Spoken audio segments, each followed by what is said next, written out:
Salut à tous et bienvenue sur cette vidéo. On va voir ensemble comment faire le parfait fichier robots.txt. Alors pour ça, il faut d'abord savoir à quoi sert ce fichier-là.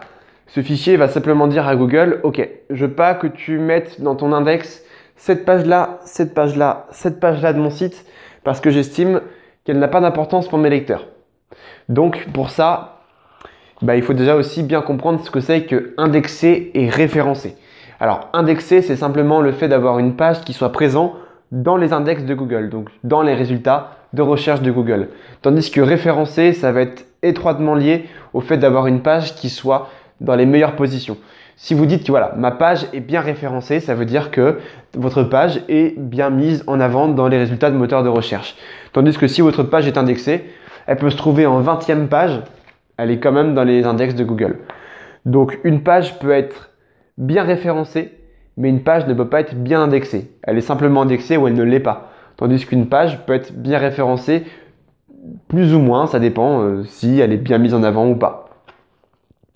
Maintenant qu'on sait ça, on va voir aussi pourquoi un fichier robots est important. Alors là, ça va être un petit peu long sur cette partie-là. Il faut savoir qu'il y a ce qu'on appelle le budget crawl. Alors, le budget crawl,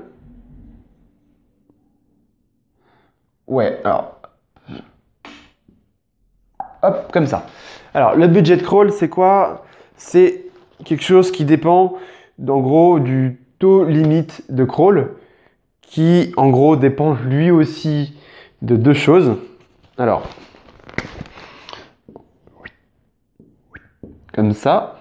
Là, on va mettre crawl rate limit. Et là, on va voir le crawl demand. Alors, en gros, le crawl rate limit, donc c'est simplement le taux limite de crawl qui, lui, dépend de deux choses. Alors, la première chose, c'est qu'il dépend de la vitesse de votre site, de la vitesse de chargement. Donc, ça va être le fait que votre site ait des bonnes performances et aussi le fait d'avoir un serveur qui tourne bien, qui roule bien. Deuxième chose, ça dépendra aussi de la limite définie sur Google Search Console. Alors pour ça, je vous envoie dans la description un article de Google qui vous explique comment mettre en place une vitesse de crawl, en gros, une vitesse de crawl pour les moteurs de recherche. Autre chose, donc du coup, le crawl demand qui lui en fait dépend de deux choses aussi. De la popularité de votre site, donc à quel point est-ce qu'on parle de vous, à quel point est-ce que vous êtes populaire sur le web. Et la deuxième chose, c'est le manque de fraîcheur de votre site. Plus votre site en fait est peu mis à jour, plus Google se dira ok, ça va jouer en sa défaveur. Donc mettez votre contenu souvent à jour, publiez souvent du contenu sur le web, et là vous verrez que au final vous allez avoir beaucoup plus de passages sur votre site. Mais au final, à quoi ça sert d'avoir tout ce passage-là? Donc ça, on va y venir. Il faut savoir avant que pour votre budget crawl, il y a des listes de mauvais facteurs qui vont influencer là-dessus. Donc le fait d'avoir une navigation à facettes. Alors, qu'est-ce que c'est la navigation à facettes? Vous êtes, imaginons, sur un site e-commerce, vous avez le bandeau ici. Ici, vous allez souvent avoir une banderole à côté. Et là, vous allez avoir tous les items, en fait, tout ce qui se vend. Et là, dedans, vous allez pouvoir trier. Et cette bande de tri là, c'est ce qu'on appelle la navigation à facettes. Ça, Google n'aime pas trop. Le problème, c'est qu'on est obligé de les avoir pour bien référencer son site e-commerce. Pour faire bien fonctionner son site e-commerce. Alors, autre chose, ça va être aussi tout ce qui va être identifiant de session. Lorsque vous accédez à un site et que vous accédez à une page en particulier suite à une identification, et bien dans ce cas-là, c'est du contenu que les robots ne peuvent pas accéder. En fait, ils ne peuvent simplement pas accéder à ce contenu-là. Ça va être aussi les pages d'erreur. Tout ce qui est page 404, ça n'aide pas à augmenter votre budget crawl. Les pages hackées. Donc les pages hackées, c'est tout ce qui va être pris en gros par des hackers. Et souvent, ces hackers-là vont mettre du contenu donc de faible qualité ou bien du spam. Et tout ça, donc faible qualité et spam, sont aussi des choses qui baissent votre budget crawl. Alors, pour faire un retour donc, de tout ce que je viens de dire sur les fichiers robots.txt, simplement pour vous dire qu'en fait, le fichier robots.txt va mettre de côté tout ce qui n'est pas bon pour le budget crawl et faire en sorte d'augmenter ça pour qu'on voit plus simplement plus de fois votre site grâce à ce budget crawl en fait, pour que ce soit mieux fait, mieux référencé. Vous allez faire en sorte que vos pages soient plus simplement visibles dès que vous allez mettre une nouvelle page. Comme ça, les robots passeront plus souvent. Ok? Alors, troisième chose, donc trouver et accéder au fichier robots.txt. Alors pour ça, il va suffire de mettre votre URL, donc www.monsite.fr.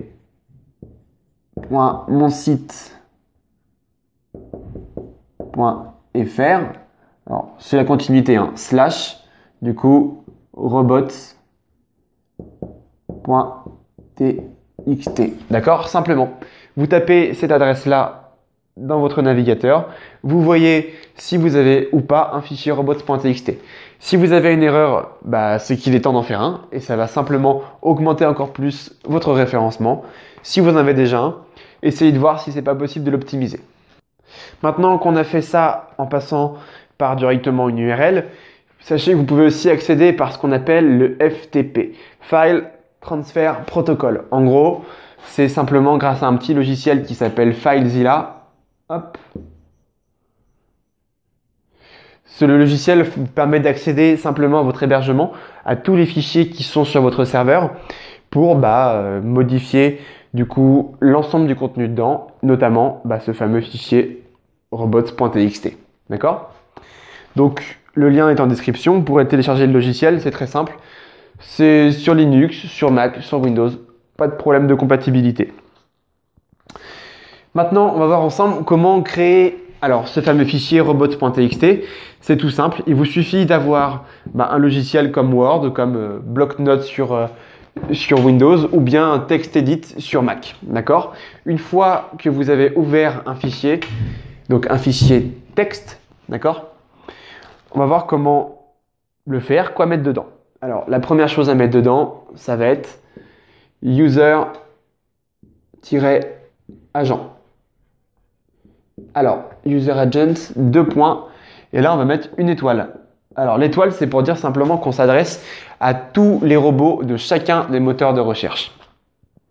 Si vous voulez cibler des moteurs particuliers, ok, allez-y, il n'y a pas vraiment d'intérêt, ça dépend vraiment de votre site. Alors, ensuite, on va surtout utiliser disallow. Disallow, c'est pour dire je n'autorise pas le crawl de mes fichiers, et simplement le crawl. D'accord? Donc là, vous mettez par exemple / et le nom de la page. Pas besoin de mettre www.monsite.fr. Directement le / ici.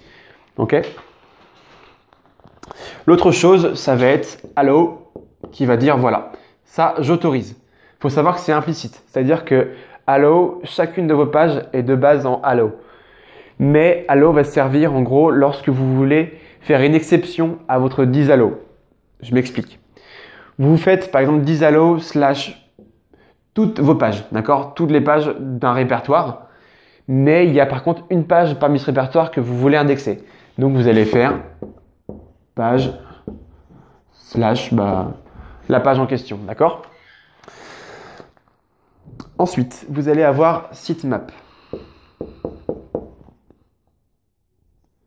2 points, sitemap, d'accord? Et là, vous mettez l'URL de ce sitemap. En gros, le sitemap, c'est simplement un fichier qui fera l'inverse du fichier robots.txt et qui dira les pages que vous voulez indexer. Lorsque ça c'est fait, vous enregistrez et vous avez un fichier robots.txt qui fonctionne. Pour la 5e étape, on va voir comment faire pour optimiser ce fichier-là. Parce que là, on l'a créé, mais il faut l'optimiser un peu plus. Donc, pour ça, il faut aussi comprendre quelles pages il faut mettre de côté. Donc, ça va être toutes les pages qui ne sont pas intéressantes pour vos lecteurs. Les mentions légales, par exemple. Vous ne voulez peut-être pas que ces mentions légales soient visibles dans les résultats de recherche. Vous allez avoir les pages de remerciements. Par exemple, vous faites faire une action à vos lecteurs. Et par exemple, rentrez une adresse mail. Et dedans, vous les redirigez vers une page de remerciements. Cette page-là sont très appréciées des marketeurs. Et en gros, cette page va remercier d'une action. Donc, si cette page est visible sur les moteurs de recherche, les gens vont se dire, il me remercie, mais il me remercie de quoi? J'ai rien rentré, j'ai rien fait, je comprends pas. Donc simplement, ne mettez pas ces pages qui n'ont pas d'intérêt. Autre chose, toutes les pages dans lesquelles il y aura du contenu dupliqué, ça c'est pas bon, il faut mieux les éviter. Si vous voulez aussi éviter des images, faire en sorte qu'elles ne soient pas visibles dans Google Images, n'hésitez pas à mettre donc d'Isalo pour vos images aussi. Des PDF, en gros si vous avez un PDF qui reprend le contenu d'une de vos pages, ça va faire du contenu dupliqué, donc ça c'est mauvais. Même chose, donc n'hésitez pas à ne pas indexer un fichier PDF. Dernière chose, les fichiers de construction de vos CMS, notamment WordPress, vous allez avoir des fichiers de construction. Alors ça va être des WP-content, WP-login, etc. Tous ces fichiers-là ne sont pas bons pour votre référencement. Alors je mettrai aussi dans la description un lien vers mon propre fichier robots.txt pour vous montrer ce qu'il en est.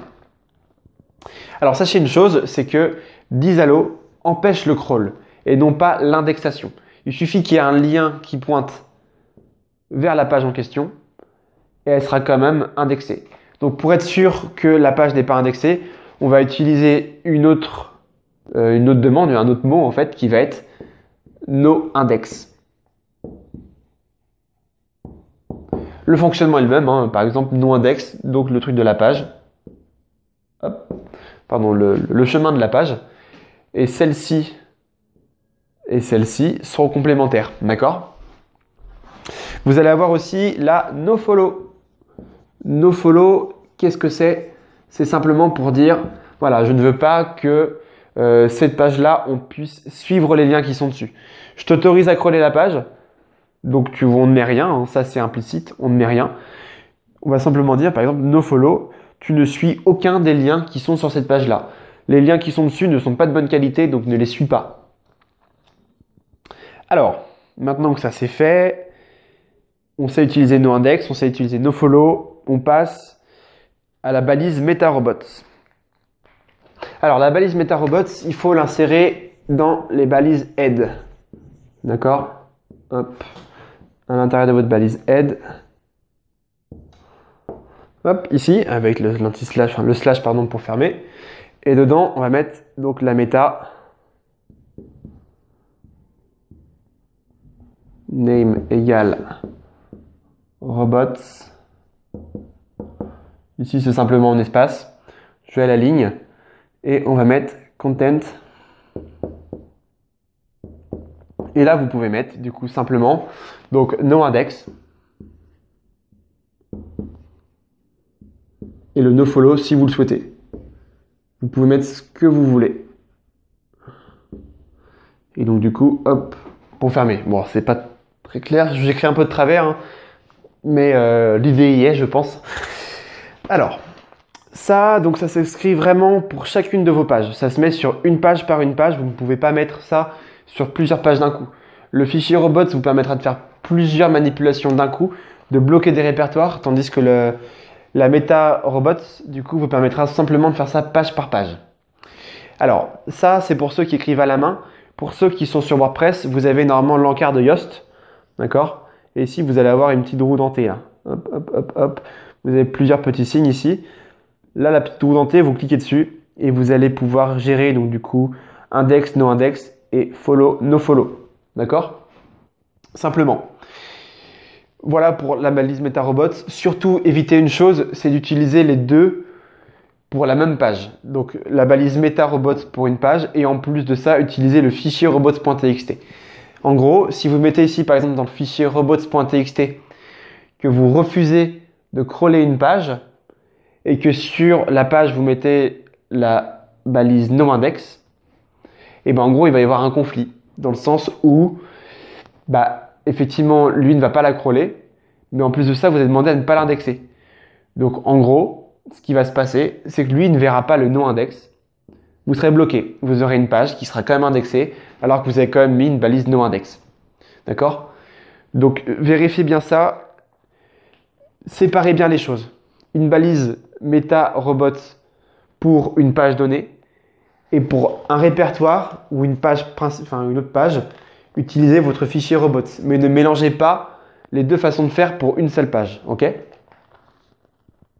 Maintenant que ça c'est fait, il faut passer à la phase de test, voir si votre fichier fonctionne. Donc pour ça, je vous invite à utiliser FileZilla, de mettre dedans votre fichier à la racine de votre site, d'accord? Et une fois que ça c'est fait, on se retrouve sur Google Search Console. Encore une fois, le lien sera sous la description, dans la description. Et une fois que c'est fait, vous allez sur la colonne de gauche, vous utilisez, donc vous cliquez sur Exploration. Et une fois que vous avez cliqué sur Exploration, vous cliquez sur Outils de test du fichier robots.txt. Ça vous permettra simplement de pouvoir voir si votre fichier robots fonctionne ou ne fonctionne pas, voir s'il y a des erreurs, s'il y a des avertissements. Ça vous permettra de les corriger et de voir quels sont les problèmes. Et Google vous donne accès à tout ça. On a terminé pour cette vidéo-là. N'hésitez pas à mettre un commentaire sous la vidéo, à mettre un petit pouce bleu. Moi, ça m'aidera à remonter un petit peu dans les résultats de recherche et à montrer un peu plus aux gens qu'il y a des choses possibles pour leur référencement. Et en plus de ça, si vous êtes intéressé, je vous invite à aller sur le lien ici qui vous redirigera vers une heure de formation offerte et vous allez apprendre à mettre en place une stratégie de référencement naturel, mettre quelque chose qui va fonctionner, qui va vous permettre d'avoir plus de trafic. Voilà, on se dit à bientôt pour une prochaine vidéo. Salut!